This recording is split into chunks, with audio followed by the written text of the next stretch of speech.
Stages of listening acquisition. What do students understand when they're listening? How can you help them? Listening is one of the most important skills in the ESL/EFL classroom, but it doesn't get the attention it deserves. It seems that we are always listening for other reasons, like catching grammar or having content to talk about. Listening is the first skill a student learns.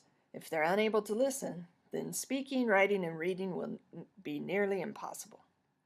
The better listener they are, the better reader they will become, and it will also help improve their speaking.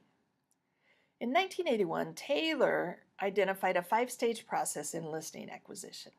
These stages are important to instructors because learners in the first stage will be physically and mentally incapable of doing listening comprehension at higher levels. Those familiar with processability theory will understand how that applies to listening. Essentially, teach them what they can learn. Taylor calls stage 1 stream of sound. This is when they're just beginning in a new language and they're unable to catch even a word while they are listening.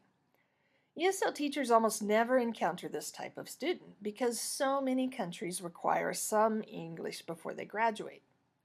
However, anyone who is just beginning to learn a language will fit into stage 1.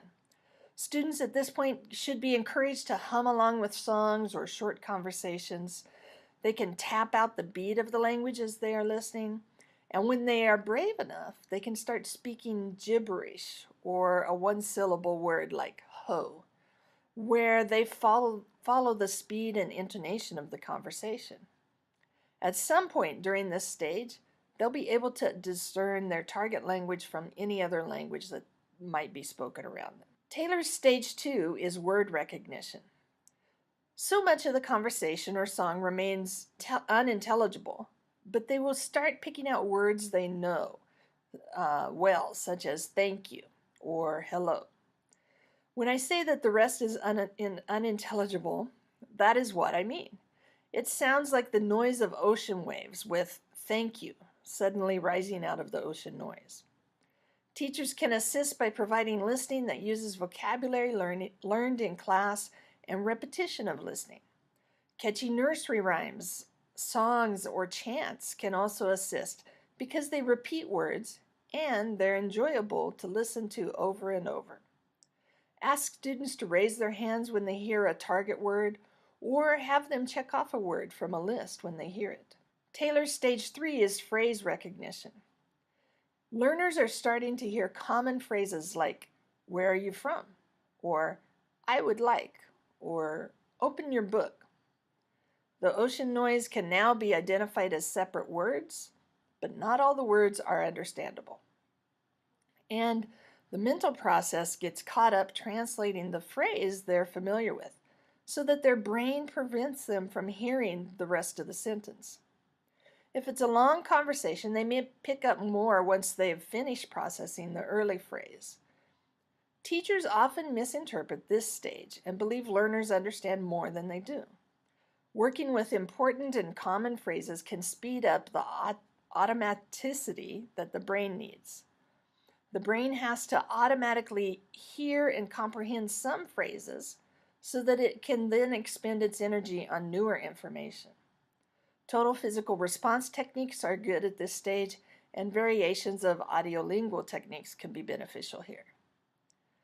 Taylor's stage 4 is sentence recognition, or a better way to think about it is being able to listen for the gist. Students will not understand every word they hear, but if instructors focus on the main ideas and big picture, learners will feel a sense of accomplishment.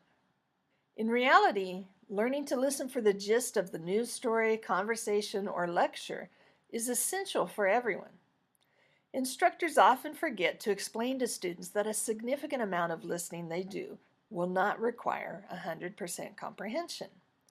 In fact, if learners at this stage are forced to try to understand every word, they will often fail to even catch the main idea, because their brain will be so busy processing individual words that they can't hear everything. That's one reason they prefer written text that follows the listening material, because their brain's faster at recognizing the written text. By this, I don't mean that you should shy away from letting learners have scripts. I think they're important learning tools, but there's a time to take them away also.